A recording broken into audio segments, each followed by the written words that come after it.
கிறிஸ்துவுக்குள் மிக பிரியமான கர்த்தருடைய பிள்ளைகளே, இந்த கிறிஸ்துமஸ் நல்ல நாட்களை நாம் நினைவு கூறும் பொழுது இந்த வருடத்திலே ஒரு புதிய முயற்சியாக ஒரு பட்டிமன்றம் ஒன்று நடத்த வேண்டும் என்று தீர்மானித்து அதற்கான ஒரு தலைப்பை தெரிவு செய்து கிறிஸ்தவ குடும்ப வாழ்விலே மகிழ்ச்சிக்கு அதிக அளவில் பங்களிப்பு செய்வது ஆண்களா பெண்களா என்ற ஒரு தலைப்பை தெரிவு செய்திருக்கிறோம். இது நிச்சயமாக நம் எல்லாருக்கும் ஆசீர்வாதமாக இருக்கும். இங்கிருந்து வெளிப்படுகிற ஒவ்வொரு கருத்துக்களும் சிந்தனைகளும் நம்மை மேம்படுத்த உதவும் என்பதிலே எனக்கு சந்தேகமில்லை. நம்முடைய வாழ்வை இதை இன்னொரு நபரை குற்றப்படுத்துவதற்காக அல்ல, நம்முடைய ஒவ்வொருடைய வாழ்வை மேம்படுத்துவதற்கு துணையாக அமையும். குறிப்பாக குடும்பம் என்று எடுத்துக்கொண்டால் ஏதோ கணவன் மனைவி பிள்ளைகள் இந்த ஒரு சிறிய ஒரு வட்டத்துக்குள் நாம் அதை அடக்கிக் கொள்ள முடியாது. குடும்ப மகிழ்ச்சி என்று எடுத்துக்கொண்டார். அப்போ முதலாவது குடும்பத்தை நான் டிஃபைன் பண்ண வேண்டும். குடும்பம் என்றால் அதிலே கணவன் இருக்கிறார், மனைவி இருக்கிறார், பிள்ளைகள் இருக்கிறார்கள், மாமனார் பெற்றோருடைய கணவனுடைய அப்பா அம்மா இருக்கிறார்கள், மனைவியுடைய அப்பா அம்மா இருக்கிறார்கள். அதுவும் மட்டுமல்ல, மனைவியுடைய உறவுகள் இருக்கிறார்கள். உறவுகள் என்று சொன்னால் சகோதரன் சகோதரி இருக்கிறார்கள், கணவனுடைய சகோதரன் சகோதரி இருக்கிறார்கள். இவர்கள் எல்லாரையும் இணைத்தது தான் ஒரு குடும்பமாக நாம் கருத முடியும். ஏனென்று சொன்னால், ஒரு கணவனுடைய உறவை ஒன்று நாம் ஒரு சேதப்படுத்தி விட்டால் நிச்சயமாக கணவன் மனைவி மகிழ்ச்சியாக இருக்க முடியாது. ஒரு மனைவியுடைய அப்பாவையோ அம்மாவுக்கோ நாம் ஒரு தொந்தரவு செய்து விட்டால் கணவன் மனைவி உறவு நிச்சயமாக மகிழ்ச்சியாக இருக்காது. ஆகவே கணவன் மனைவி அந்த குடும்பத்தினுடைய மகிழ்ச்சி என்று வரும் பொழுது இவர்கள் எல்லாம் அதிலே அடங்குகிறார்கள். இதை நாம் மனதில் கொள்ள வேண்டும். ஆகவே குடும்பத்திற்கு மகிழ்ச்சி அதிக அளவில் பங்களிப்பு செய்கிறான்னு சொன்னால் இந்த பகுதியும் அதிலே அடங்குகிறது. இந்த உறவுகளும் அந்த குடும்பத்துக்குள்ளே அடங்குகிறது. அது மட்டுமல்ல, கிறிஸ்தவ குடும்பம் என்று சொன்னால் இன்னொன்று அதிலே முக்கியப்படுத்தப்படுகிறது, சபை. திருச்சபை குடும்பத்தின் ஒரு அங்கமாக இருக்கிறது. திருச்சபை நம்முடைய குடும்பத்தின் அங்கம். சபையினுடைய நிகழ்வுகள், இங்கு நாம் செலுத்துகிற பங்களிப்பு கூட குடும்பத்தில் தாக்கத்தை உண்டு பண்ணும். இதை நாம் மனதில் வைத்துக் கொள்ள வேண்டும். நீங்கள் பேசும் பொழுது இவைகளையும் மனதில் கொள்ள வேண்டும். குடும்பத்தில் அதிக மகிழ்ச்சி பங்களிப்பு என்று சொன்னால், ஒரு கணவன் திருச்சபையிலே கலந்து கொள்ளவே மாட்டேன் என்று இருக்கும் பொழுது நிச்சயமாக அங்கு தொடர்ச்சியாக சபைக்கு செல்லுகிறவருடைய மனைவி மகிழ்ச்சியை இழக்கிறார். ஆகவே அந்த குடும்பம் என்று வரும்பொழுது சபையும் அதிலே இணைகிறது. இவைகளை எல்லாம் சேர்ந்துதான் குடும்பத்தை நாம் கருத்தில் கொள்ள வேண்டும். அது மட்டுமல்ல, மகிழ்ச்சி கொடுப்பது என்று சொன்னால் என்ன?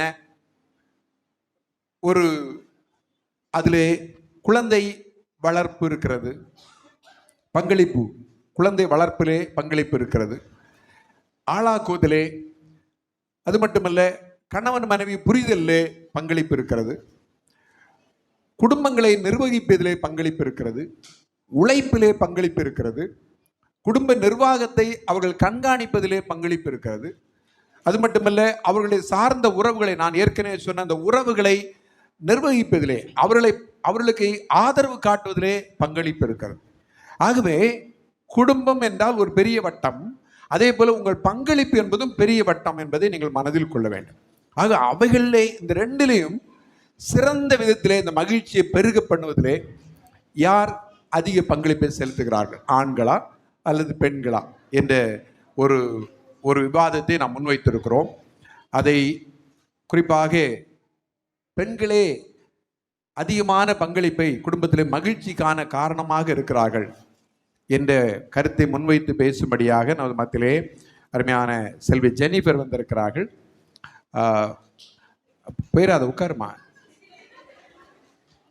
திருமதி சாம்ஸ்டெல்லா வந்திருக்கிறார்கள். அவருக்கு தலைவியாக திருமதி ஜெயராணி அவர்கள் இருந்து இந்த குழுவை அவர்கள் நடத்த இருக்கிறார்கள். இந்த பக்கம் பார்த்தீங்கன்னா அருமையான சகோதரர் அருண்குமார் இருக்கிறார், திரு டேனியல் அவர்கள் இருக்கிறார்கள். அது மட்டுமல்ல, சகோதரர் பெர்லின் அவர்கள் இந்த குழு தலைவராக இருந்து ஆண்கள் தான் அதிக அளவிலே குடும்பத்தின் மகிழ்ச்சிக்கு பங்களிப்பை செலுத்துகிறார்கள் என்ற கருத்தை முன்வைக்க வந்திருக்கிறார்கள். அவர்களை ஆண்டவராய் இயேசுவின் நாமத்திலே அன்போடு கூட நாங்கள் வரவேற்கிறோம். அவர்களுக்கான நேரம் குறிப்பாக ஒரு 5 நிமிடம் ஒரு நபரிடத்து பேசிக்கொள்ளலாம். அது நீங்கள் சரியாக உங்கள் கருத்துக்களை முன்வைக்கலாம். அதே வேளையிலே இறுதியான ஒரு சுற்றிலே அவருடைய தலைவிகளுக்கு வாய்ப்பு கொடுக்கப்படும். அதில் இறுதி கருத்தை நீங்கள் பதிவு செய்யலாம்.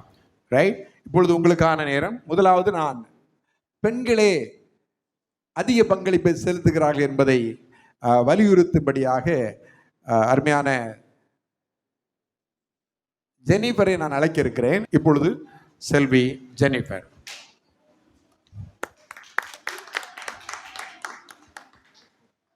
கர்த்தருடைய பரிசுத்த நாமத்திற்கு ஸ்தோத்திரம். இந்த சிறப்பான பட்டிமன்றத்துக்கு பேச்சாளராக வாய்ப்பளித்த ஐயா அவர்களுக்கும், குடும்ப வாழ்வில் அதிக மகிழ்ச்சிக்கு பங்கை செலுத்திவிட்டு அமர்ந்து கொண்டிருக்கும் பெண்களுக்கும், இந்த 3 பேராவது நமக்கு சப்போர்ட் செய்வாங்களான்னு சொல்லி தவித்து கொண்டிருக்கும் ஆண்களுக்கும் என்னுடைய வணக்கத்தை தெரிவித்துக் கொள்கிறேன். குடும்ப வாழ்வில் அதிக பங்களிப்பு செலுத்துவது ஆண்களா பெண்களா? ஐயாவே சர்ச் நடந்துட்டு இருக்கும்போது சொல்லிட்டாரு, பாஸ்டர் அம்மா தான் எங்களுடைய குடும்பத்துல மகிழ்ச்சிக்கு அதிகமா பங்கு செலுத்துறாங்க அப்படின்னு சொல்லிட்டாங்க. அதுக்கப்புறம் எதுக்குங்கய்யா பட்டிமன்றம், எங்களுக்கே தீர்ப்பு கொடுத்துருங்க. அதே மாதிரி சபை நடக்கும் போதும் பார்த்தீங்கன்னா எப்போவுமே எங்கள் பெண்கள் சைடு தாங்கய்யா ஃபுல்லாக ஒரு மகிழ்ச்சியாக, ஆட்களும் சரி நிறையா வருவாங்கய்யா. ஆனால் இந்த சைடு பார்க்கும்போது ரொம்ப பரிதாபமான நிலைமையாக இருக்குங்கய்யா. இவங்களை பார்த்தா மகிழ்ச்சி படுறதா இல்லை மன உளைச்சல் படுறதானே தெரியலைங்கய்யா. அவ்வளோ பரிதாபமான ஒரு நிலைமையில் இருக்கீங்க. எப்போவுமே மனுஷன் ஒரு வாழ்க்கையில் என்றைக்கு ரொம்ப சந்தோஷமாக இருப்பானா, ஒன்று அவனு கல்யாணம் ஆன நாள் இல்லைன்னா பிறந்த நாள், இந்த 2 நாளில் தான் ரொம்ப சந்தோஷமாக இருப்பாங்க. ஆனால் அதையே மறந்து விடுற ஆண்கள் கிட்ட எப்படிங்க குடும்பத்தில் சந்தோஷம் வரும்? அதில் ஒரு எக்ஸாம்பிள், இப்போ கூட ஐயா வந்து பட்டிமன்றத்தோட தலைப்பை மறந்துட்டு என்கிட்ட தான் கேட்டாங்க. ஆரம்பிக்கிறதுக்கு முன்னாடி பட்டிமன்றத்தோட தலைப்பு என்னன்னு என்கிட்ட தான் கேட்டாங்க. ஆனால் நம்ம ஆண்கள் கிறிஸ்தவ ஆண்களாக இருக்கிறதுனால இந்த பிறந்த நாள் அதெல்லாம் மறக்கிறதுலேருந்து தப்பிச்சிடுறாங்கய்யா. எப்படின்னு கேட்கணுங்கய்யா. நீங்கள் எப்படி சொல்லுங்க? வாரம் நீங்கள் சோத்திர காணிக்கைக்காக பேர் வாசிக்கிறதுனால மறந்துடுறாங்க. அப்பயும் நிறைய பேர் தூங்கிறதுனால வீட்டில் போய் மாட்டிக்கிறாங்கய்யா. ஏசு கிறிஸ்து இந்த உலகத்தில் பிறந்ததுனால உலகத்துக்கே மகிழ்ச்சி வந்தது, குடும்பத்துலேயும் மகிழ்ச்சி வந்தது. ஏசு கிறிஸ்து இந்த உலகத்தில் வந்து முக்கியமாக நமக்கு கொடுத்த 2 விஷயம், ரட்சிப்பு, பாவ மன்னிப்பு. இந்த ரட்சிப்பும் பாவ மன்னிப்பும் இல்லாமல் குடும்ப வாழ்க்கையிலையும் சரி தனிப்பட்ட வாழ்க்கையிலையும் சரி ஒரு சந்தோஷமாகவே ஒரு மனுஷனாலே இருக்க முடியாது. அப்படிப்பட்ட ரட்சிப்பையும் பாவ மன்னிப்பையும் கடவுள் இந்த உலகத்துக்கு கொண்டு வர ரொம்ப அதிக பங்கு செலுத்தினது பார்த்தீங்கன்னா ஒரு பெண் தாங்கய்யா. ஐயா உங்ககிட்ட ஒரு கேள்விங்கய்யா. பாஸ்டர் அம்மா பலவீனமாக இருந்தப்போ நீங்கள் தாங்க அவங்களுக்கு சமைச்சு கொடுத்தீங்க. உங்கள் சமையலில் நிறைய குறைகள் இருந்தாலும் எங்கள் பாஸ்டர் அம்மா சந்தோஷமாக தானேங்கய்யா சாப்பிட்டாங்க. எதுக்காங்க எங்கள் பாஸ்டர் அம்மா சந்தோஷத்தோட சாப்பிட்டாங்க? உங்களுடைய பாசத்தையும் அன்பையும் புரிந்து கொண்டதுனால குடும்பத்தோட மகிழ்ச்சி அங்கே எந்த விதத்தையும் குறையக்கூடாதுன்றதுனால தாங்கய்யா. இதே பெண்கள் நல்லா சமைக்கலைன்னா சும்மா விடுவீங்களா? என்னத்தான் சமைக்கிறியோ அப்படின்னு சொல்லுவீங்க. அட்லீஸ்ட் நாங்கள் நல்லா சமைச்சா ஒரு அப்ரிசியேஷன் கூட பண்ண மாட்டீங்களேங்க. அப்புறம் எப்படிங்க ஆண்களால் குடும்பத்தில் மகிழ்ச்சி வரும்? இப்போ நாங்கள் வாரத்தில் எப்பமாவது ஒருக்கா நாங்கள் சமைக்கிறோம். நீங்கள் ரெகுலராக சமைச்சு ட்ரெயினான ஆட்கள் நல்லா சமைக்க வேண்டிய எதிர்பார்ப்பு இப்படிலாம் சொல்லக்கூடாதுங்க. டெய்லி சமைச்சாலும் உங்களுக்காக அவங்க எஃபர்ட் போடுறாங்க இல்லைங்க, அதை பாராட்டுறதுனா எதுவும் ஆயிடாது இல்லைங்க. ஒரு குழந்தை வெளியேயோ இல்லை யாராச்சும் உள்ளே வந்தாலோ ஃபஸ்ட்டு அம்மா எங்கே உங்கள் மனைவி அப்படின்னு தான் கேட்பாங்க. எங்கே உங்கள் கணவர் காணோன்றதே ரெண்டாவதாக தான் இருக்கும். ஸோ அப்போ வந்து ஏன் அப்படி தேடுறாங்கன்னா பெண்கள் தான் வந்து குடும்பத்தில் அவ்வளோ பங்களிப்பு வந்து செலுத்துகிறாங்க. பெண்கள் வந்து நிறைய ட்ரெஸ் வாங்குறாங்க, நிறைய பொருள் வாங்குறாங்க, நிறைய செலவு பண்ணுறாங்க அப்படின்லாம் சொல்லி கண்டிப்பாக இந்த தீம்லேருந்து யாராச்சும் ஒருத்தர் அதை வச்சுருப்பாங்க. எதுக்காக நாங்கள் வாங்குகிறோன்னா நிகழ்காலத்தில் சந்தோஷமாக இருக்கவும் வருங்காலத்துக்காக சேமிக்கிறதும் பெண்கள் தாங்கய்யா. பெண்கள் தாங்க ஆண்களோட பாரத்தில் அதிக பங்கு செலுத்துறது. ஏன்னா குடும்பத்தில் பாரம் நிறைய ஸ்ட்ரெஸ் ஆனோன்னா குடும்பத்தோட மகிழ்ச்சி வந்து கம்மியாகும். அந்த இடத்துல இப்போ பெண்களும் என்ன பண்ணுறாங்க, நானும் வேலைக்கு போகிறேன், நானும் சம்பாதிக்கிறேன், நானும் உன்னுடைய கஷ்டத்தில் வந்து பங்கெடுத்துக்கிறேன் அப்படின்னு சொல்லிட்டு பெண்கள் தாங்க குடும்ப மகிழ்ச்சிக்காக அதிக அளவில் பங்கு செலுத்துகிறாங்க. கடவுளே வந்து மனுஷன் தனித்து இருப்பது நல்லதல்ல சொல்லிட்டு தாங்க என் மனுஷியை தந்தார். ஸோ எனவே குடும்ப வாழ்க்கைக்கு பெண்களால் தான் அதிக மகிழ்ச்சி கிடைக்கிது அப்படின்னு சொல்லி தீர்ப்பு வழங்கும்படியாக என்னுடைய உரையை முறைத்துக் கொள்கிறேன். நன்றி. வெகு சுருக்கமாக, ரத்தின சுருக்கமாக, அருமையான பசியின் அடையாளம் அல்ல, அவள் உள்ள ஆத்தும தாகம். எப்படியாவது பெண்கள் தான் அதிக பங்களிப்பை செலுத்துறாங்க. குறிப்பாக 2 பாயிண்ட் அவர் சொன்னாங்க. என்ன? பெண்கள் பங்களிப்பு அவங்க செலுத்துறாங்க. முக்கியமான காரணம், அதிக பாரம் குடும்பத்தில் இருந்தால் அவங்களால எப்படியா மகிழ்ச்சியா இருக்க முடியும்? அப்போ இந்த பாரத்தை குறைப்பதற்கான ஒரு பங்களிப்பை பெண்கள் தான் தானே வீட்டு வேலைகளையும் செய்து குடும்ப பொறுப்புகளையும் செய்து நான் வேலைக்கும் போறேங்கிறாங்க. அப்போ வேலைக்கு போறதுனால என்னன்னா, ஆண்களுடைய பாரத்தை குறைத்து சந்தோஷத்தை அதிகப்படுத்துறாங்கன்னு சொல்லியிருக்காங்க. நல்ல பாயிண்ட் தான். அது மட்டுமல்ல, ஆண்டவரே வேற துணைக்கு இழுத்துட்டான். ஆண்டவரே மனுஷன் தனிமையா இருப்பது நல்லதல்ல, அவனுக்கு சந்தோஷம் கிடையாது, அப்ப சந்தோஷம் கொடுக்கணும்னா ஒரு ஆள் பெண் தான் அப்படின்னு தான் பெண்ணையே படைச்சிருக்கிறாரு அப்படின்னு ஒரு பாயிண்ட் வச்சிருக்கிறார். நல்ல பாயிண்ட் தான். இதுக்கு எதிர்கருத்து என்ன சொல்ல போறாங்கன்னு தெரியல. ஐயா பெர்லின் அவர்களே அதுக்கான கருத்தை சொல்ல அழைக்க கரங்களை தட்டுங்க. முதலாவது எம்பெருமான் இயேசுநாதருக்கு நன்றியை தெரிவித்துக் கொண்டு, நடுவராக அமர்ந்திருக்கின்றோம் ஐயா அவர்களுக்கு என் நன்றியும் தெரிவித்துக் கொண்டு, என்னோடு கூட போட்டியாளராக அமர்ந்திருக்கின்ற சகோதரிகளுக்கும் என் நன்றிகளையும் தெரிவித்துக் கொண்டு, என் சகோதரர்களுக்கும் நன்றியை தெரிவித்துக் கொண்டு, சபை மக்கள் அனைவருக்கும் நன்றியை தெரிவித்துக் கொண்டு என்னுடைய உரையாடலை துவக்குகிறேன். கவனமாக கேளுங்கள். சகோதரி அவர்கள் மிக தெளிவாக சொன்னார்கள், பெண்கள் தான் குடும்ப மகிழ்ச்சிக்கு காரணம் என்று. அவர்கள் சொன்ன காரியம் மிகவும் கேட்பதற்கு சந்தோஷமாக இருக்கின்றது. ஆனாலும் வேதத்தின் அடிப்படையிலே ஒரு சில காரியங்களை உங்களுக்கு சொல்லி நான் இந்த வாதத்தை துவங்கலாம் என்று நினைக்கின்றேன். ஆதி காலத்திலே இயேசுவானவர் நமக்கு கர்த்தராகிய கர்த்தர் தனிமையாக இருக்கும் பொழுது அவருக்கு எப்படியாவது இந்த உலகத்தை படைக்க வேண்டும் என்று ஆசைப்பட்டார். உலகத்தை படைத்தார். அதன் பின்பதாக அவர் நம்முடைய ஆதாம் அவரையும் படைத்தார். படைத்துவிட்டு ஏவாளையும் படைத்தார். ஆதாமை படைத்துவிட்டு அவர் ஆண்டவராகிய கர்த்தர் என்ன சொன்னார் என்றால், நீங்கள் பலுகி பெருகி இந்த பூமியை நிரப்பி சந்தோஷமாக இருங்கள் என்று சொன்னார். ஆனாலும் இந்த பெண்மணியானவள் அவள் பொறுமையாக இல்லாதபடி, அவள் எப்பொழுதும் அந்த ஆதாமுக்கு செவி கொடுக்காதபடி அவள் அந்த கனியை வாங்கி புசித்து அவள் அந்த தவறை செய்தாள். அன்னைக்கு செய்த தவறு, அந்த இச்சை நிமித்தமாக செய்த தவறு தான் இன்றைக்கும் அவர்களுடைய வாழ்க்கையிலே நிறைய தவறுகளுக்கு அடிப்படை காரணமாக இருக்கின்றது என்பதனை முதன்மையாக நான் இங்கே வைக்க விரும்புகிறேன். அதிலும் ஒரு குறிப்பு என்னவென்றால், ஆண்டவராய் இயேசு கிறிஸ்து ஆதாமிடத்தில் மட்டும்தான் சொன்னார் இந்த கனியை நீ சாப்பிடக்கூடாதுன்னு சொல்லி. ஏவாள்கிட்ட சொல்லலை. ஏவாளை அதுக்கப்புறம் தான் ஆண்டவர் உருவாக்கினார், அவனுடைய எலும்புலேருந்து மாம்சத்துலேருந்து எடுத்து. ஆனால் ஆதாம் என்ன பண்ணான், நல்ல கேரக்டராக இருந்ததுனால அவளை உருவாக்குனதுக்கு அப்புறம் அவர்கிட்ட அவர் அதை ஷேர் பண்ணுறார். ஆதாம், அம்மா இந்த மாதிரி ஆண்டவர் சொல்லியிருக்காரு இந்த கனியை பறித்து சாப்பிடக்கூடாதுன்னு சொல்லிட்டு, ஆனால் நீங்க ரொம்ப கவனமாக இருக்கணும்னு சொல்லிட்டு இந்த சாத்தான் ரூபத்தில் வந்தான் பாருங்க. அவங்ககிட்ட அழகாக வஞ்சிச்சு சொல்லும்போது அவங்க அதை ஆமோதிச்சுக்கிட்டு அதுக்கு அதை என்ன பண்ணிட்டாங்கன்னா, அந்த கனியை பறித்து அவங்க சாப்பிட்டுட்டாங்க. சாப்பிட்டுட்டு சும்மா இருக்கலை, அவர்கிட்ட சொல்லலை என்ன கனியை பறித்தேன், என்ன யாருக்கு கொடுத்தேன்னு சொல்லலை. அப்படியே தூக்கி கொண்டு அவருக்கும் கொடுத்துட்டாங்க. அவரு பாவம் என்ன கனினே தெரியாம வாங்கி சாப்பிட்டார்.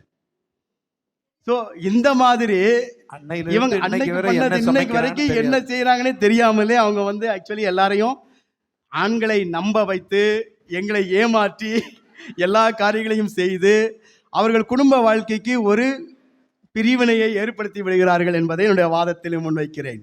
ஆக அன்னைக்கே போச்சு சந்தோஷம். நல்லா இருந்த குடும்பத்தை சந்தோஷத்தை பறிச்சவங்களே அவங்க தான் பறிச்சிட்டாங்க. என்னம்மா பண்றது, இப்படி சொன்னா என்ன பண்றது? இன்னொரு கருத்தை சொல்ல விரும்புகிறேன்.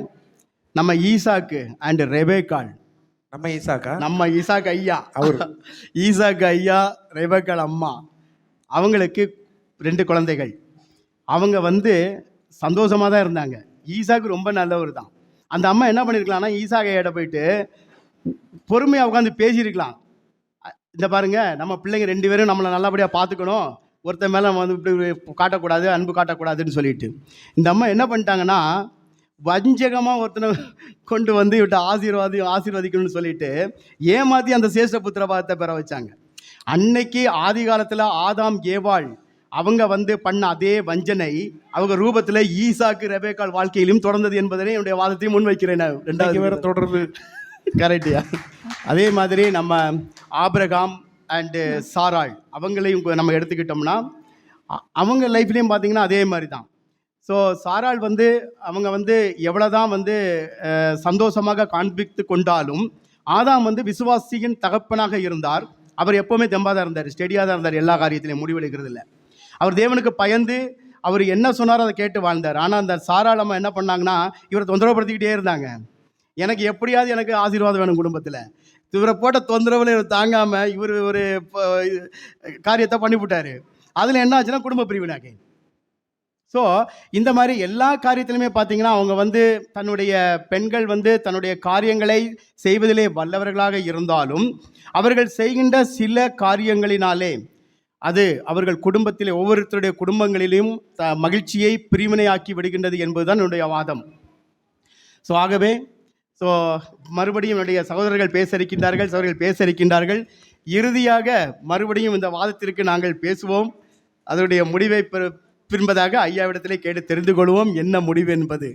குடும்பத்தின் மகிழ்ச்சிக்கு ஆண்களா பெண்களா என்பது வாதத்திற்கு ஆண்கள்தான் குடும்ப மகிழ்ச்சிக்கு காரணம் என்பதனை மிகவும் உறுதியாக வைத்துவிட்டு விடைபெறுகிறேன். நன்றி, வணக்கம். நல்ல கருத்துக்களை சொன்னார். வேதாகமத்திலிருந்து 3 குடும்பங்களை, முதல் குடும்பம் ஆதாம், 2வது ஈசாக்கு, அடுத்தது ஆபிரகாம் குடும்பம். இந்த 3 குடும்பத்தையும் அழகாக சொன்னார். நல்லா இருந்த குடும்பம் தான்யா, சமாதானமாக இருந்தது தானையா, ஏவாள் தானையா அந்த சந்தோஷத்தை கெடுத்தது. அடுத்தது பார்த்தீங்கன்னா ஈசாக்கு அந்த 2 பிள்ளைகளோடு சந்தோஷமாக தானே இருந்தார். அந்த அம்மா தானே ஃபேவரிசம் காணிச்சாங்க, பச்சை பார்த்தம் காணிச்சு அந்த குடும்பத்தையே சந்தோஷத்தை கெடுத்தாங்க. அப்புறம் எங்கே இவங்க குடும்பத்துக்கு மகிழ்ச்சியை கொடுக்க போகிறாங்க?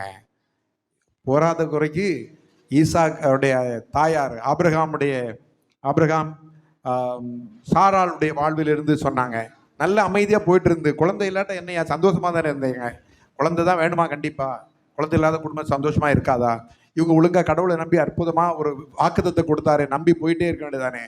குறுக்கு எண்ணத்துக்கு சால் ஓட்டினாரு, எனக்கு குழந்தை வேணும் அப்படின்னு இன்னொரு ஆகார கொண்டு வந்து எதுக்கே உள்ள விட்டாரு. இதெல்லாம் தேவையா? இதெல்லாம் அப்போ குடும்ப மகிழ்ச்சியாக இருந்த குடும்பத்தை,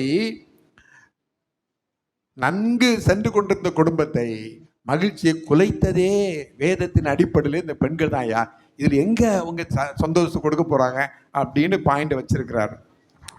நான் நடைமுறையில் உள்ள காரியங்களை சொல்லுவாருன்னு நினச்சிட்டு இருந்தேன். ஆனால் வேதாகமத்திலேருந்தே, ஏன்னா வேதாகமத்தில் தான் நம்ம ஜெனிஃபர் எடுத்து கோட் பண்ணான், முதல் குடும்பம் தான் சந்தோஷம் இல்லாதவனுக்கு சந்தோஷம் கொடுத்தாரு. அப்போ இவர் பின்னாடி வந்துட்டார், நீ அப்படியே சொல்கிற, சந்தோஷமாக இருந்த குடும்பத்தை சந்தோஷத்தை குலைச்சதே பெண்கள் தாயான்னு சொல்லியிருக்கிறாரு. இதுக்கு மறுப்பு தெரிவிக்க அருமையான தலைவி ஜெயராணி அவர்களை அழைக்கிறேன். என்ன சொல்கிறாங்க பார்ப்போம்.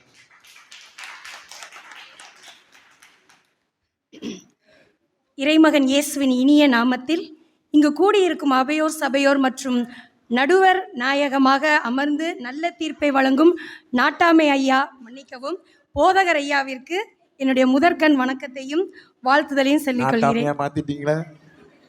நாட்டை இருன்னு சொல்லுங்க.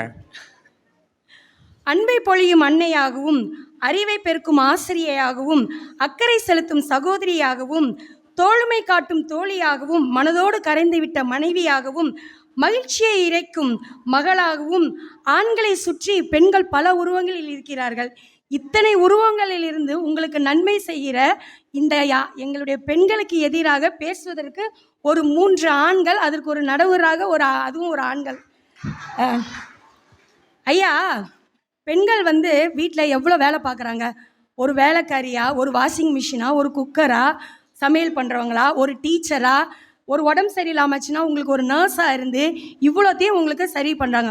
ஒரு நாள் அவங்க உடம்பு சரியில்லாமல் படுத்துட்டா வீடே தலைகீழாயிடும். அதே பெண்கள் ஒரு வாரம் உடம்பு சரியில்லாமல் இருந்துட்டாங்கன்னா தேங்காய் சட்னி மஞ்சள் கலரில் வந்துடும், கேரட்டு தீஞ்சு போயிடும். ஓகேவா? அது கேட்ட குரலா இருக்குது, எல்லாம் உங்கள் வீட்டில் கேட்டது தான். ஐயா வந்து தேங்காய் சட்னியில் மஞ்சளை போட்டு தாளிச்சிருக்கிறாங்க.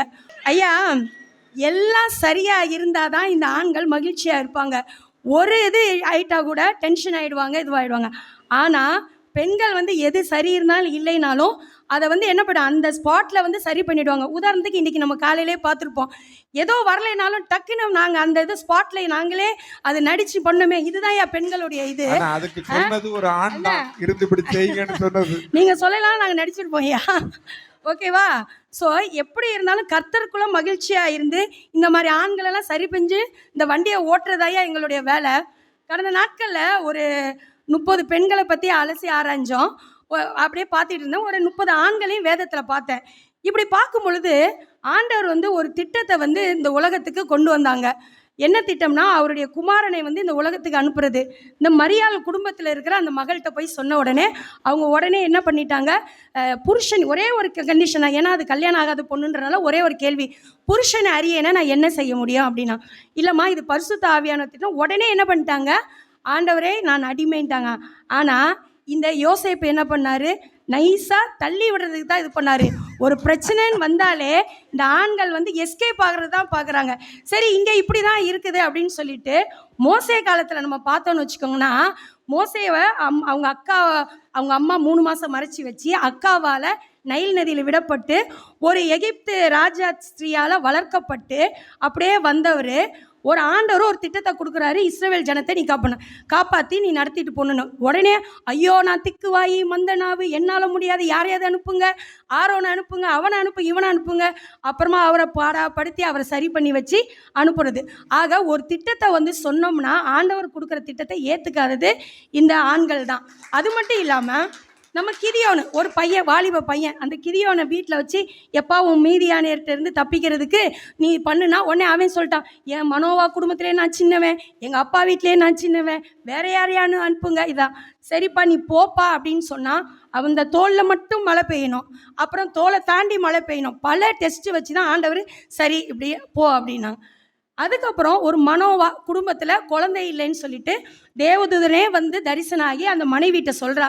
அவங்களும் போய் கணவர்கிட்ட இந்த மாதிரி ஆண்டவர் ஒரு திட்டத்தை சொல்லியிருக்கிறாங்க, நம்ம வந்து ஒரு குழந்தை பிறக்க போதுன்னா உடனே அவர் ஐயோ ஆண்டவர் சொல்லிட்டாரா அப்படின்னு சொல்லிட்டு வந்து நான் பார்த்தா தான் நம்புவேன்ட்டு அவர் இருக்கும் பொழுதே அந்த தேவதூதன் வந்து தரிசனமாகி இது பண்ணார். இது எல்லாத்தையும் கேட்டு இந்த அவிசுவாசமான இந்த மனோவா என்ன சொன்னார், ஐயோ நம்ம பார்த்துட்டோம் செத்து போயிடுவோம். இதே தான் எப்பவும் ஒரு அவிசுவாசம் ஒரு ஆரம்பிக்கும் போதே பார்த்து இது முடியாது, நடக்காது, இது கூடாது, இதுதான் இந்த ஆண்கள்லேருந்து வாயிலிருந்து வர்றதே. இப்படிப்பட்ட இதில் அப்போ அந்த மனைவி சொன்னா, இல்லையா அப்படி இருந்ததுன்னா நம்மளை எதுக்கு நம்ம ஆண்டவர் தரிசனமாயிருப்பார் அப்படின்னு சொல்லி இப்படி ஒவ்வொரு காரியத்தையும் இவங்கள ஷைன் பண்ண வைக்கிறதுக்குள்ளே பெரிய பாடாயிடுது. சரி இங்கே தான் இப்படி இருக்குது, ஒரு பாஸ்டர் வீட்டில் எப்படி இருக்குன்னு சொல்லி பார்க்கலான்னு பார்த்தா சகரியா பாஸ்டர் அவர் ஆலயத்தில் இருந்தார். அவர்கிட்ட போய் உனக்கு அவர் ஆலயத்தில் ஆண்டவரை தரிசனம் பண்ணிக்கிட்டே இருக்கிறாரு. தேவதூதன் தோன்றி உங்களுக்கு எப்பா நீ வந்து இவ்வளோ நாள் ஊழியம் செய்கிற, உனக்கு ஒரு குழந்தைய பிறப்போகுது, அந்த யோவான் சனகன் ஒரு குழந்தை வரப்போகுது, அந்த குழந்தை இப்படி இருக்கும் அப்படி இருக்கும்னு ஒரு 5 வசனத்துக்கு அந்த குழந்தையோட திட்டத்தை சொன்னால் இது எப்படி ஆகும் அது எப்படி ஆகும்னு அந்த தேவதூதன்ட்டே அப்படியே அவருக்கு மண்டை காஞ்சி போயிட்டு, நீ ஒன்று பண்ணு, இந்த இது நிறைவேறுற வரைக்கும் நீ வந்து வாயை மூடிட்டு இருந்துட்டு ஒரு ஆட்டோமேட்டிக் லாக் போட்டு போயிட்டாரு தேவதூதன். ஆட்டோமேட்டிக் லாக்கு அது வந்து எப்போனா 8வது நாளில் விருத்த சேதனம் பண்ணி ஆலயத்துக்கு வரும்பொழுது இல்லை பேர் வைக்கும்பொழுது உனக்கு ஆட்டோமேட்டிக்காகவே திறந்துடும் அந்த லாக்கு. அது வரைக்கும் நீ மூடிட்டு ஏன்னா நீ என்ன பண்ணிடுவேன், இருக்கிறவங்களையும் நீ கெடுத்துருவ அப்படின்ட்டு இது பண்ணாங்க. சரி நம்ம அண்ணாலும் பெனினாலும் 2 பேரும் அக்கா தங்கச்சிங்க மாதிரி. அவளுக்கு 10 குழந்தை இருக்குது.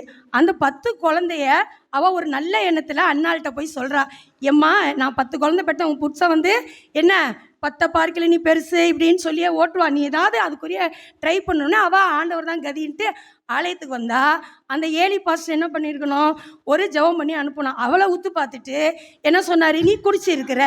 ஸோ ஆண்கள் எந்த வடிவத்தில் இருந்தாலும் அவங்களால மகிழ்ச்சியே கிடையாது. அது பாஸ்டராக இருந்தாலும் சரி, வீட்டு ஆண்களாக இருந்தாலும் சரி, பிள்ளைங்களாக இருந்தாலும் சரி, அவங்களால என்ன செய்கிறதுல மகிழ்ச்சி கிடையாது. அதனால் நான் என்ன சொல்ல வரேன்னா, ஆண்களால் என்றைக்குமே நமக்கு ஒரு மகிழ்ச்சி இல்லைன்றது நமக்கு தெரிஞ்சிருச்சு. இப்போது உதாரணத்துக்கு நம்ம நீதிமொழிகள் எடுத்துக்கிட்டோன்னு வச்சுக்கோங்களேன். 31 அதிகாரத்தில் அந்த பெண் வந்து அந்த வேலையை செய்கிறா, இந்த வேலையை செய்கிறா, அந்த கம்பளியை விற்கிறா, இப்படி இப்படின்னு சொல்லிட்டு பல பெண்ணை இது பண்ணுறாங்க. என்னடா இப்போ உடனே இவங்க சொல்லுவாங்க, நாங்கள் தான் சம்பாதிக்கிறோம் அப்படி இப்படின்னா. அந்த காலத்தில் பெண்களுமே சம்பாதிச்சிருக்காங்க. அவங்க வந்து ஒரு வியாபார கப்பலை மாதிரி இருந்தாங்கன்னு சொல்லிட்டு வேதத்தில் பார்க்குறது. ஒன்றே ஒன்று தான்யா, அவன் எதுக்கு இவ்வளோ ஷைனாக இருக்கிறான்னா, ஒன்றே ஒன்று தான். அந்த வசனத்தை அடுத்து பார்க்கும்பொழுது, அந்த பிள்ளைகள் எல்லாரும் பாக்கியவதிகள், பாக்கியவதின்னு அம்மாவை சொல்கிறாங்களாம். இன்றைக்கி எந்த ஆண் பிள்ளைகள் அம்மா செய்கிற ஒரு இதுக்கு ஒரு பாக்கியவதி சொல்கிறீங்களா? புருஷனை பார்த்தா அவர் வந்து பாயிண்டை பிடிச்சிட்டாரு. என்ன தெரியுமா சொல்லுவார்? அநேகம் பெண்கள் குணசாலியாக இருந்தது உண்டு, ஆனால் நீயோ அது எல்லாத்துலேயும் மேற்பட்டவள்னு சொல்லிட்டு எப்படி இருந்தாலும் அந்த பொண்ணை பாராட்டி தான் என்ன பண்ணுறாரு, அந்த அந்த பொண்ணை அதால் பண்ண முடியுது. நான் இந்த ஆண்களுக்கு ஒரு ரிக்வெஸ்ட் வைக்கிறது, அட்லீஸ்ட் இப்போ சொன்னதுக்கப்புறமாவது இந்த மகனை மாதிரி திருந்தின மகன் நினைக்கிறேன், மனம் திரும்பிய மைந்தன் நினைக்கிறேன். அதை மாதிரி நீங்கள் என்ன செய்யுங்க, ஒரு பாராட்டுங்க. நீங்கள் வந்து பொன்னகையை தர தேவையில்லை, எங்களுக்கு ஒரு புன்னகையோட பரிசை தர தேவையில்ல, ஒரு பாராட்டை கொடுங்க. நாங்கள் பரலோக சந்தோஷத்தையே நாங்கள் வீட்டில் கொண்டு வந்து தந்துடுவோம். ஐயா, ஒரு சின்ன இது, சூப்பருக்கும் ஆஃபருக்கும் என்னையா வித்தியாசம்? சூப்பருக்கும் ஆஃபருக்குமா? இப்போ நீங்கள் பேசுனது சூப்பராக இருக்கு. அதாவது நம்ம பெர்லின் ஐயா சொன்னாங்க, அதுக்கு ஒரு பதில். அதாவது சாராளை வந்து கட்டிக்கோங்க, சாரால் வந்து கட்டிக்கோங்கன்னொடனே ஆகாரம் வந்து இது பண்ணிட்டாராம். ஐயா மனைவி சூப்பராக இருந்தாங்க, இன்னொரு ஆஃபர் வந்தோடனே அவர் என்ன பண்ணிட்டாரு, அவர் ஓகேன்னு எடுத்துக்கிட்டாரு. சரியா? ஏன் இவருக்கு சொல்ல தெரியாதா? சின்ன பாப்பாவா? வாங்க. அதுதான் மனைவி அழகான சாரால் மனைவி சூப்பராக இருக்கும்போது ஒரு ஆஃபர் வரும்போது எடுத்துக்க வேண்டியதானே? அது மாதிரி தான் அவர் இது பண்ணியிருக்கிறாரு. சூப்பர் இருந்தால் ஆஃபர் எடுக்க மாட்டாங்க, சூப்பரே ஆஃபரே எடுத்துக்கிறாரு ஆபிரகாம். நான் பேச வேண்டியதை ஏற்கனவே நம்ம ஜெனியே சொல்லிட்டா. ஐயா வந்து வருஷம் வருஷம் ஒரு ஆண்டறிக்கை, அதாவது ஆயர் சந்தி பண்ணைக்கு என்னை முழுவதுமாக செதுக்கினவள், என்னுடைய ஊழியத்தில் இருக்கிறது ஒரு ஒப்பு கொடுத்தல் அன்னைக்கு. அப்போ ஒரு ரொமான்ஸோட ஒரு கை போடுறது, பாஸ்டமாக ஒரு கண்ணு கலங்கி இப்போயாவது மனசு வருதே பாராட்டுறதுக்கு. அந்த ஒரு பாராட்டு போதும் பாஸ்டர்மாக்கு. அந்த வருஷம் ஃபுல்லாக வீடை இங்கே மாற்றுறது அங்கே மாற்றுறது எல்லாம் பண்ணுறதுக்கு அந்த ஒரு பாராட்டு போதும். சரியா? அதனால் எங்கள் குடும்பத்தில் எங்களால் மட்டும்தாயா மகிழ்ச்சி இருக்குது. ஒரு நாள் நாங்கள் இல்லைன்னா உங்களுக்கு ஒரு மகிழ்ச்சி கிடையாது. ஸோ பெண்கள் மட்டுமே குடும்பத்தை என்ன செய்ய முடியுது, மகிழ்ச்சியாக இருக்க முடியுது. அதனால தான் சொல்லுவாங்க, ஒரு பழமொழி ஒன்று உண்டு, அவன் ரொம்ப ஒரு மாதிரி இருக்கான அவனுக்கு ஒரு கல்யாணத்தை பண்ணி வையும்பாங்க. ஏன் தெரியுமா? இந்த சொன்ன மாதிரி இந்த தேவதூதன் போய் இவங்ககிட்ட சொல்லி திருந்தாத கேஸெல்லாம் அட்லீஸ்ட் பொண்டாட்டி வந்தாது சரி பண்ணுவா. அவள் ஒரு நேர் பண்ணி மோல்டு பண்ணி, நம்ம ஐயாவே சாட்சி அதுக்கு சொன்னாங்க இல்லையா? அது மாதிரி அதை சிறந்த மோல்டு பண்ணுறது பெண்களால் மட்டும்தான். அதனால் பெண்களால் மட்டும்தாயா மகிழ்ச்சி என்று என்னுடைய சிறிய வாதத்தை வைத்து நிறைவு செய்கிறேன். நன்றி, வணக்கம். சிறிய வாதம் என்று சொல்லி எல்லா வேதாகம ஆண்களையும் இழுத்து அவர்களை நடுரோட்டில் கொண்டு வந்து, அவர்கள் அவிசுவாசிகள், நம்பிக்கை இல்லாதவர்கள், சந்தேக பேர்வழிகள், இப்படியெல்லாம் விசுவாசமே இல்லை. அதனால தான் கிதியோனானா இருந்தாலும் சரி, மோசையானாலும் சரி, மனோவானா சரி, இவங்கெல்லாம் ஆண்டவர் மேலே ஒரு போல்டான விசுவாசம் இல்லாமல் தான் சந்தேகப்பட்டு தான் அவங்க அந்த பணியை செய்தாங்க. அப்படிப்பட்ட சந்தேக பேர்வழிகள் குடும்பத்தில் இருந்தால் எங்கேயே சந்தோஷம் இருக்க போகுது? எந்த ஒரு காரியத்தை வீட்டில் மனைவியோ கணவனோ டிஸ்கஸ் பண்ணி செய்யலான்னா முதல்ல கணவன் தான் வேண்டாம் செய்யக்கூடாதுன்னு சொல்லிடுவாங்க அப்படின்னு நிறைய ஸ்ட்ராங்கான அது. ஆகவே மகிழ்ச்சிக்கு ஒரு நிச்சயமாக விசுவாசம் அவசியம். நம்ம குடும்பங்களில் மகிழ்ச்சியாக இருக்கணும்னா விசுவாசம் அவசியம். ஒரு நம்பிக்கையோடு கூட காரியங்களை நடப்பிப்பது அவசியம். ஆகவே அதெல்லாம் இல்லை ஆண்களுக்கு. குறிப்பாக நல்ல பாராட்டு கூட இல்லை. நல்ல ஒரு பாயிண்டை சொன்னாங்க 31ஆம் நீதிமொழிகளில் சொல்லும் பொழுது, மனைவி நிறைய செய்திருக்கிறா, அவளை அப்படி பாராட்ட வேண்டியதுதான். அப்போ கூட என்ன சொல்றாருன்னா, அநேக குணசாலிகள் உண்டு, ஏன் நீ அந்த பக்கம் போற, ஒழுங்கா டைரக்டா நீ சூப்பர்மா, நீ வியாபார கப்பல்மா, நிறைய ஹார்ட் ஒர்க் பண்ணியிருக்கமா, சிறப்புன்னு சொல்லிட்டு போயிருக்கலாமே. அப்போ கூட முழு மனசு வரல. அநேக குணசாலிகள் உண்டு, மற்ற பெண்கள்லாம் இழுத்துட்டு இருக்குது, அதுல நீ சிறப்பு அப்படின்னு சொல்ல வராரு அப்படிங்கிறாங்க. ஆக முழுமையாக ஆண்கள் வந்து குடும்பத்தில் மகிழ்ச்சியை அவிசுவாசத்து நிமித்தமாகவும் பாராட்டுற குணம் இல்லாமலும் அவர்கள் மகிழ்ச்சி எப்படி கொண்டு வர முடியும் அப்படின்னு ஸ்ட்ராங்கான ஒரு வாதத்தை வச்சிருக்கிறாங்க. அதுக்கு எதிராக பேசுறதுக்கு இப்போ தொண்டையை கொஞ்சம் ரெடி பண்ணிட்டு இருக்கிறாரு அருமையான சகோதரர் டேனியல். இப்பொழுது வருவார். அவருடைய அரங்கை தட்டி வரவேற்போம். நம்ம அணியை எப்படியா தூக்கி நிறுத்துங்கய்யா. நிறைய குற்றச்சாட்டு, நடுவராக இருக்கே கஷ்டமா இருக்கு, காப்பாத்துங்க. கர்த்தருடைய நாமத்துக்கு ஸ்தோத்திரம். வாய்ப்பு அளித்த போதருக்கும் சபை விசுவாசிகளுக்கும் குழு தலைவருக்கும் என் மனமார்ந்த நன்றியையும் தெரிவித்துக் கொள்கிறேன்.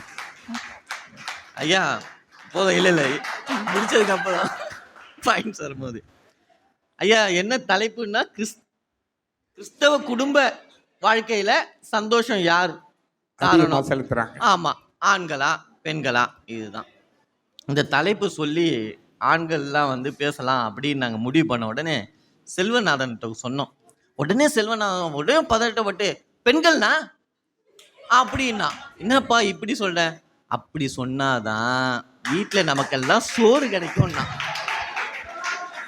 நீ அண்ணா நீங்க என்ன வேணா பேசுங்கண்ணே, ஐயா என்ன சொல்ல போறாங்க அதே தான் சொல்ல போறாங்க அப்படின்னா.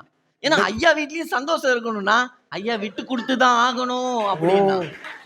அவன் சொன்னதை நான் சொல்றேன்யா, ஆண்கள் விட்டு கொடுத்தாதான் அந்த குடும்பத்துல சந்தோஷம் வரும்னு கல்யாணம் ஆகாத ஒரு ஆணுக்கு தெரிஞ்சிருக்கு, கல்யாணம் ஆன பெண்களுக்கு தெரியலையே அப்படின்றது ரொம்ப வருத்தமா இருக்கியா. ஐயா நான் சின்ன வயசுல இருந்து ஒரு டைலாக் கேட்டுட்டே இருக்கேன் ஐயா. எங்க அம்மா எங்க அப்பாவை பார்த்து சொல்றது, எங்க அண்ணி எங்க அண்ணனை பார்த்து சொல்றது, எங்க அக்கா வந்து எங்க மாமாவை பார்த்து சொல்றது, என் பொண்டாட்டி என்ன பார்த்து சொல்றது, ஒரே டைலாக் தான் ஐயா. உங்களை கல்யாணம் பண்ணதுக்கு பதிலா வேற யாரையாவது கல்யாணம் பண்ணியிருந்தா சந்தோஷமா இருப்பேன் அப்படி. இது உலகளாவிய பிரச்சனை இது. ஆமா, இது உலக எல்லா வீட்லயும் நடக்கிற விஷயம் தானேயா. அப்போ சந்தோஷத்துக்கு யார் காரணம்? குடும்பத்துல அவங்க வாயால தானே சொல்றாங்க. ஒரு ஆண் தான் காரணம். சந்தோஷம்னாலே அந்த குடும்பத்துல ஆண் தான் காரணம். அது எப்படி பெண்கள்னு வந்தாங்கன்னு தெரியல. இப்போயா ஒரு நாள் வந்து வீட்டில் உங்களுக்கே தெரியும், திங்கக்கிழமை நான் வீட்டில் இருப்பேன்னு என் மனைவி வந்து சொன்னாங்க, பாத்திரம் விளக்குங்க அப்படின்னாங்க. அப்படியே பார்த்தேன். போதகர் ஐயா அவங்க மனைவிக்கு உடம்பு சரியில்லைன்னு பாத்திரம் விளக்குறாரு. போதகரே அப்படி பண்ணும் போது மூப்பர் நீங்க ஏன் பண்ணக்கூடாதுன்னு கேட்டாங்க. இதை உலகமெல்லாம் சொல்லிடுவாங்க போலுக்குப்பா. எப்பா நான் இல்லப்பா, இது எடுக்காதீங்க ஐயா. இது சந்தோஷப்பட வேண்டிய விஷயம். நான் நீ கோவப்பட்டு பாத்திரத்தை தூர அடிச்சிருந்தா குடும்பம் சந்தோஷமா இருந்திருக்குமா? இல்ல நான் விலைக்கு கொடுத்துட்டேன்ல. அப்ப அந்த குடும்பத்துல ஒரு சந்தோஷத்தை ஏற்படுத்தினது யாரு? ஆண்கள் தான்.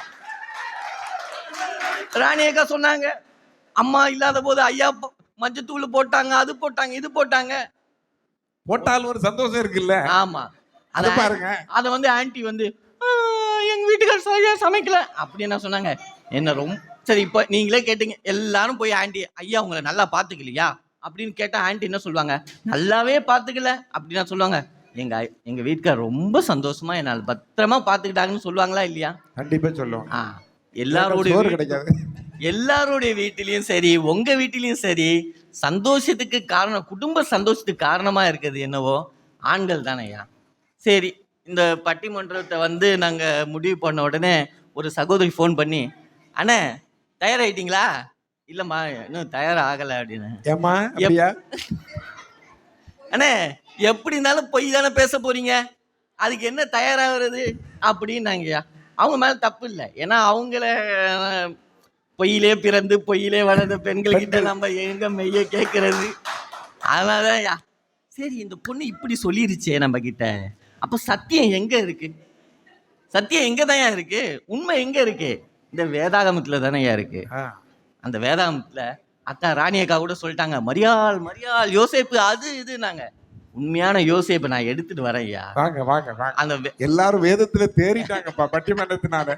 பாராட்டுகள்.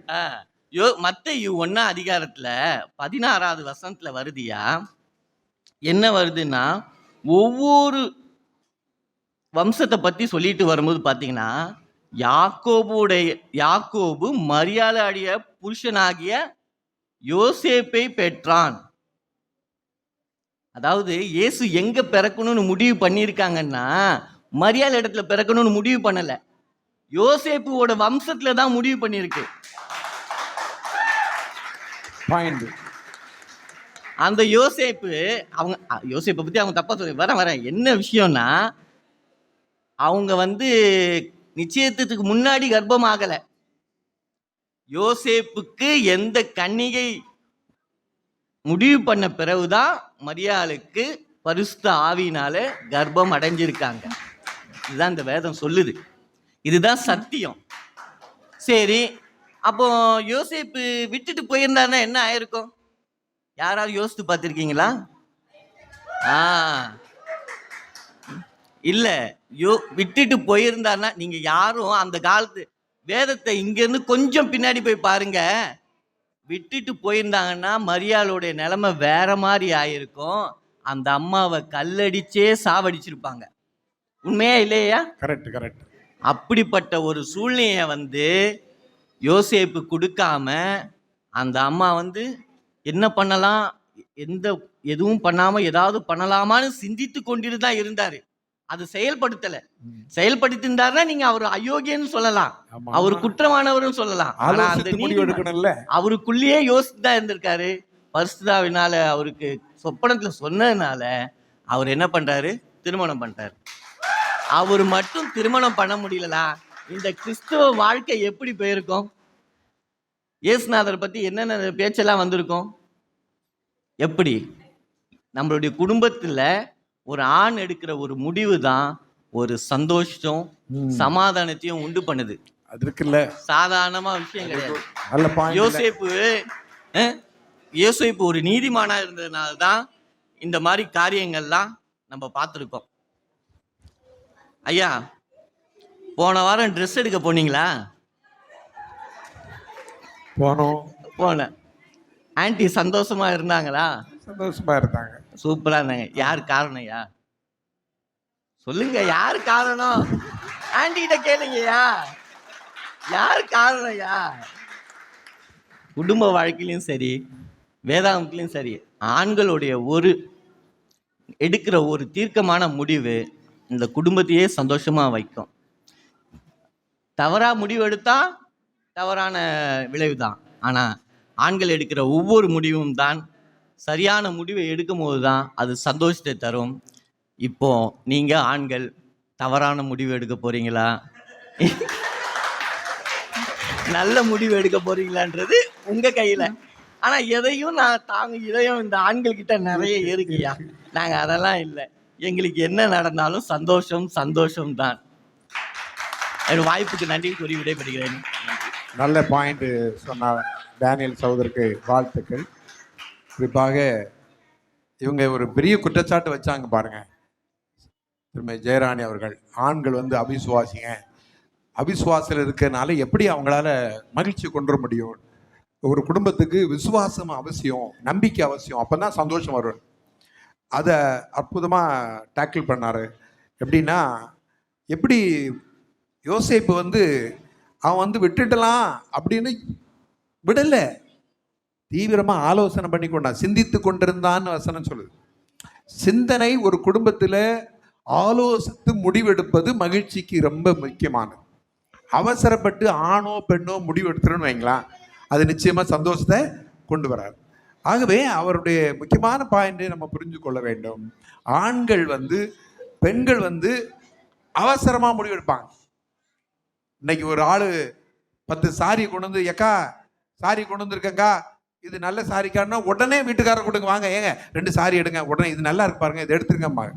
இவன் எங்கேருந்து வாங்கிட்டு வந்தான், திருடிட்டு வந்தானா, இவன் ஏன் இவ்வளோ கம்மியாக கொடுக்குறான், அப்படியெல்லாம் யோசிக்கிறதே கிடையாது. புடவை நல்லா இருக்கு எடுங்கன்றுவாங்க. ஆனால் ஆண்கள் அப்படி இல்லை. ஏன், எதற்கு, ஏன் இப்படி செய்யணும், ஆலோசித்து முடிவு செய்கிறவங்க ஆண்கள். ஒரு நல்ல ஆலோசனை செய்து குடும்பம் நடத்தப்படும் பொழுது மாத்திரமே அங்கு மகிழ்ச்சி உண்டாகும். அதே ஆண்கள் தான் செய்கிறாங்க அப்படின்னு ஸ்ட்ராங்காக வாதம் வச்சிருக்கிறார். அது வேதாகமத்திலையும் அப்படிதான் இருக்கு, வீட்லேயும் அப்படிதான் இருக்கு, உதவி செய்கிறதும் அப்படிதான். இன்னைக்கு முக்கியமான ஒரு பாயிண்ட்டை சொன்னாங்க. மனைவி எல்லா பெண்களும் சொல்ற ஒரு இது, நீ உன்னை கட்டாம வேற ஆளை கட்டியிருந்தா, சிங்கப்பூர்ல இருந்து வந்தாக, அமெரிக்கால இருந்து வந்தாக, அங்கெல்லாம் விட்டுட்டோம், உன்னப்பே நான் கல்யாணம் கட்டினே, வேற ஆளை கட்டியிருந்தா கேள்விக்கு விட என்ன, நான் சந்தோஷமா இருந்திருப்பேன் அப்படின்னா யாரோ ஒரு ஆணை தான். அப்ப அந்த சந்தோஷத்துக்கு காரணம் நாங்க இல்லாட்டா கூட வேறொரு ஆண் தான் உங்களுக்கு சந்தோஷம் கொடுக்க முடியும், அதுங்கிறத உறுதியா சொல்லிட்டு இருக்காங்க. அந்த ஸ்டேட்மெண்ட் அதான் சொல்லுது. ஆகவே பெண்களுக்கு குடும்பத்திற்கு மகிழ்ச்சியை கொடுக்குது ஆண்கள் தான் அப்படின்னு ஸ்ட்ராங்காக சொல்லியிருக்கிறாரு. அவங்க இப்போ யோசிக்கிறாங்க, யாரு நம்ம ஸ்டெல்லா யோசிக்கிறாங்க என்ன சொல்ல, எப்படி பேச அப்படின்னு. அது நல்ல பாயிண்ட்டை சொல்லுவாங்கன்னு நம்புகிறேன். வாங்க பார்ப்போம்.